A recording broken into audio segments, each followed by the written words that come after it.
take her home. I brought her to my farm in an Amish neighborhood where simple living's valued. She'd be loved and understood.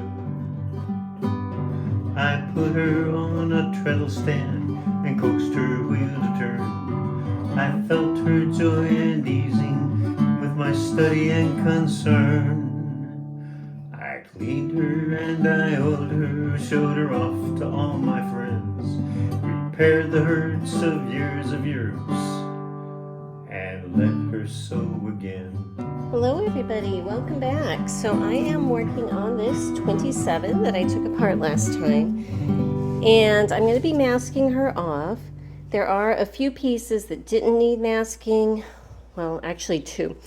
One, I've decided not to paint the bobbin winder. I'm going to leave it the steel because that will work with her, final color scheme.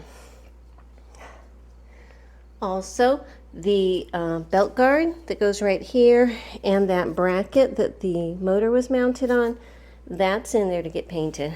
And I wanted to show you, this is her wheel.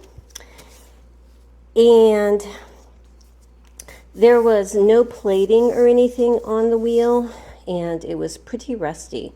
So before I painted, I actually used my heavy-duty wire wheel to try to brighten her up a little bit, and it actually did a great job. I should have showed you what she looked like before. Well, in the opening to this, you saw the before pictures. And my heavy-duty wire wheel, what I mean is this guy, okay? Right here. And that is stiff enough that it does a good start on it. Now I will polish this up, do a final polish and everything towards the end, but for right now that's good. So I'm going to get this masked up first, show you what I do for that, and then work on the machine. Now I want to point something else out.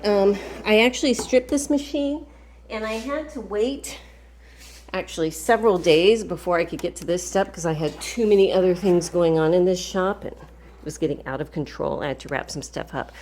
And so because of that, she did get a little bit of flash rust. So I want to show you what I do to deal with that. Usually when I strip them, I immediately go into painting, so that's not an issue. But this time there was a little. And again, I should have showed you.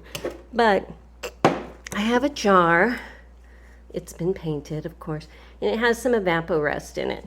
And sometimes I throw small things in there. But if you get a paintbrush and say, like right in here, maybe there was a little bit, I don't even know, it's all gone now. But what I do is I get my paintbrush in, and wherever I would see some flash rust, I can just paint it on. And this basically puts a really nice protective black oxidized coating on there that is gonna make sure that it does not rust. And then once it has just a few minutes, honestly, let me grab a Q-tip. I can just get a Q-tip and then clean out that area. And of course this is black and not red because it's just dirt and not rust, but it does a good job. And then I don't have to worry about, rust there anymore. So, just 2 cents about that. I love evaporust. It's great stuff. Okay, so let me go ahead and get this wheel masked up, and I'll be right back. Okay, so here she is. This opening and that edge. Ow, I have a cat climbing on me with sharp claws. That is masked, this is masked, and this outer edge that I'm going to leave shiny is masked. Okay, so let me go pop this into my booth in there, and then we'll work on the machine. Okay, so with the machine, first off, slide plates. Tricky issue. You want to make sure that they're not going to rust, but at the same time, I do like having paint on this area. So what I'm going to do is paint her, but not clear coat her with this exposed. And I am going to mask off just these lines here and this area where the plate actually has to sit. But this part down here, I'm going to leave bare for right now, okay? Okay, so now for the holes, there's my masking tape there. I use silicone plugs, And on a 27, there's a little hole right here. I want to plug that. Oops, that one is too small. Because that hole is not that important, but there's a tiny little hole on the inside right there that this feeds, and that is an oil lubrication hole, and you put a piece of felt in there for a wick. And if you get paint in there, it's going to clog up this hole, and it's not going to do its thing. So there you go. So let me go ahead and get all of my little orifices plugged. That doesn't sound right, does it? Well, you know what I mean. I want to make sure this big hole here is plugged up. So I'm putting tape in there. And tape, masking tape, sticks to nitrile gloves a lot. But I prefer to use them when I'm masking because your skin has oils, and I want to try to keep oil off this machine before I paint it. So, you know, there you go. Now, on her, I am going to be painting inside of here, okay? But I need to turn the light on, don't I? It's a little bit better. So I'm going to be painting in here, but I want to make sure that this does not get paint on it, or that whole cog area behind it, that does not get paint on it. So I'll be masking that up well. Putting little plugs where they need to go and all of that. There's a little one back here for the lifter lever. Push that in. Okay. And all of that kind of stuff. But I'm going to get the tape in there. I'm going to probably put one more layer of tape back there where it's a little bit exposed right now. I wanted to point out on a 27, there's a little slot inside the casting over here. And I'm not going to worry about masking that off, but you don't want a lot of buildup in paint in there. So once it's painted, it's pretty easy for me to come in with an X-Acto knife and just cut it out. This little slot here, same thing. I'm not going to mask it, but at the same time, I'm going to be able to clean it out if I need to. You know, my paint isn't that thick. My clear coat is, so I just have to be careful not to overly thickly clear coat it. These two holes here that are not typical, those are the ones for my light fixture. So I'm going to go ahead and plug that up too. The big hole right here, I'm going to be putting grocery bags in there and pushing them up also so that they cover that main shaft area, so that if I spray paint straight down, it's not going to go on the main shaft. Not that it would hurt it. It probably wouldn't. And over the thread post, yes, I leave it in. It's pounded in, and I don't want to pound it out. They get bent easy, I tend to find, if you do that. I just have a shrink tube shrunk on there. And I need to put more plastic bag in here, you know, all of that. This is going to get masked off from this bushing area here back, but I will be painting this little part right there. Putting the last of my little plugs in, and I moved this down. I saw, look, see, this is the tiny little bit of flash rust kind of stuff I was talking about. So I'm just going to go ahead and paint all of this. It's going to make it nice and protected. And just come back and wipe it down. Okay, so that's what I'm talking about. Also, I want to point out this had some really heavy rust on it from before along this whole front area. So with my same monster wheel, I went ahead and just held her up to it and ran that wheel along this whole front edge, and that took that rust off, so she's ready to go. I think she's about set. So I am going to be painting her this evening.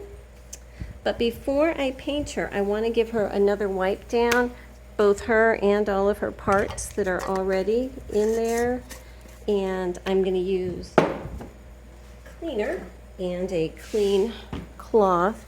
This is a cleaner, wax remover, degreaser kind of thing. You use what you want to. So I'm going to get her wiped down and then take the rag in, wipe down those pieces in there before I put primer on. also, I know like a week or so ago, oh dear, I think I have a bird trying to get in through the window. Hang on a second. A bird trying to get out through the window. So nice outside. I had the door open and a bird flew in and then got trapped. So I know there is my door. Isn't it lovely out there? I know it's a mess in here. It is what it is. But I wanted to say, I know that Bob put out his little IKEA shopping list the other day, and yes, I did purchase some of those items already. My favorite IKEA purchase for this stuff is a turntable. Now, this isn't an IKEA one, but I have other ones. They have a 15-inch and a larger one. And actually, I have both of them on the other side of the room.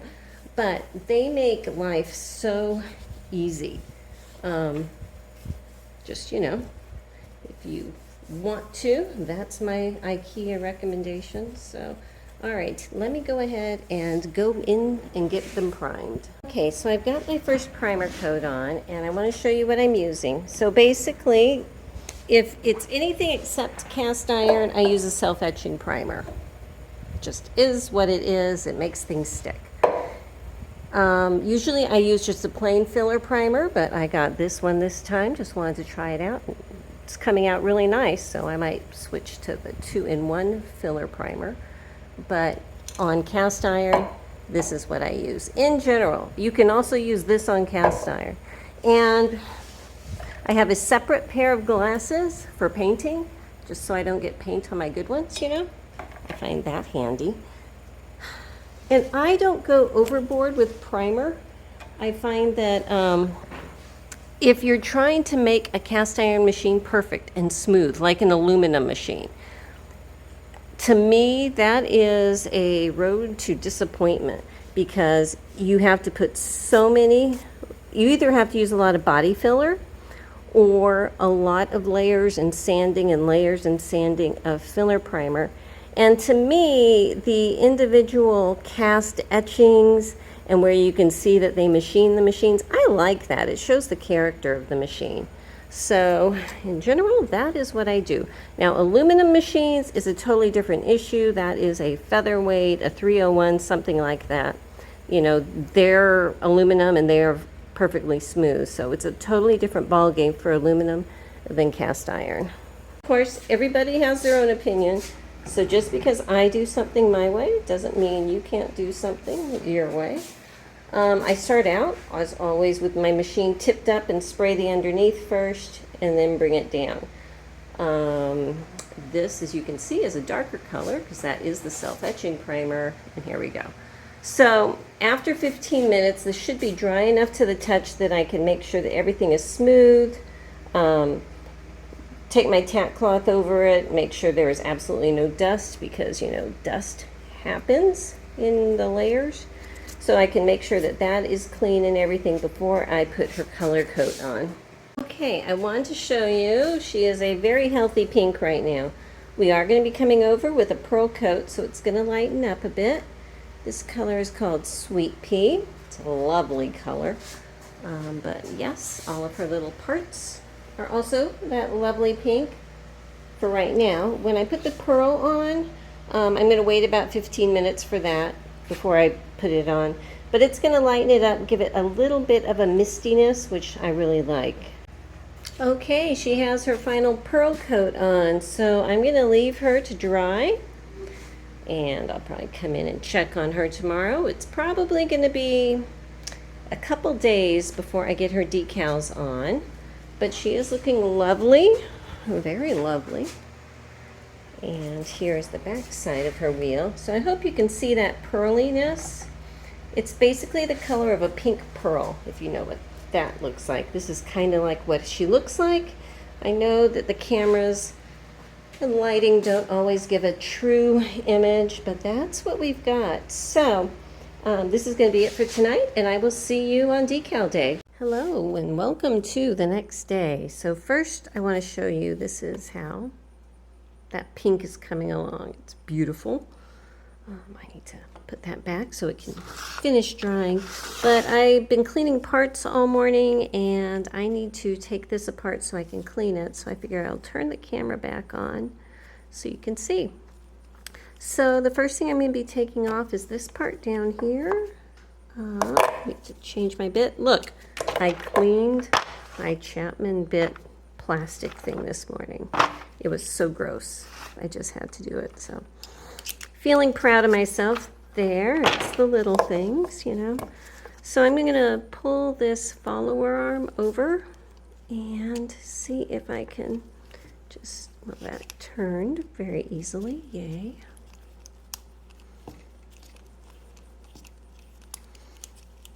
Okay. All right. So here's the little screw, the arm, and the spring, all in good shape. Now to get this off, I need to loosen up this nut in the back first. Let's see if I can. It's kind of set in a recessed hole. I don't know if you can see, which makes things difficult. Well, it's not wanting to work very well. Let me go get a different pair of pliers. Actually, let me see if I can just unscrew it before. Nope. All right, I'll be right back. I gotta figure something out with that nut. So good morning and welcome to the next day. As far as that bobbin winder, let me tell you, it turned out that little nut was kind of cross-threaded and it was in such a location that I could not get a wrench around it, and the bobbin winder was working fine at that point. So I decided I am just leaving it there and polishing in place and doing the best I can. You know, sometimes you do that. That nut's been there for 130 years and it's fine. It's not hurting anybody. So this morning I am working on decals and I'm just getting started, getting everything cut out. She's going to have this kind of a really cool botanical print, a little saying. I've got butterflies, thistles. I don't know the name of these flowers, but they're really cool little wildflowers. So let me get this cut out. I got 2 sheets of these to use, so I've got plenty. And we'll just get started putting them on.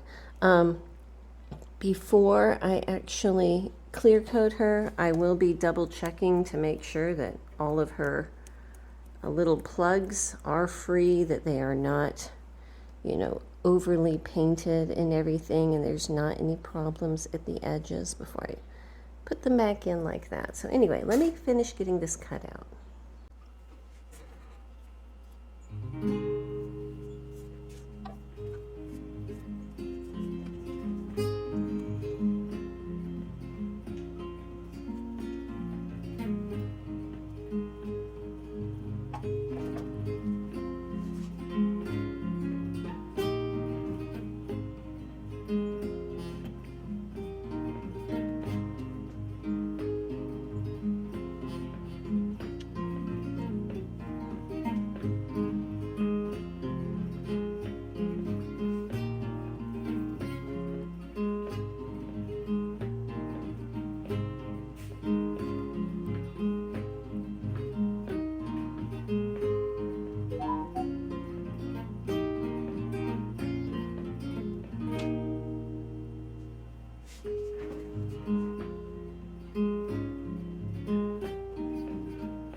Okay, I kind of got her done here, and I like her. I really like her. I went ahead and added the little gold lettering for the word singer there. It's kind of, not super in your face, but I wanted it on there somewhere. And I think that's really pretty. I think you saw that I was like, when I'm working on a curved surface, and I didn't show you this, but I put one on here, a lot of curves going on.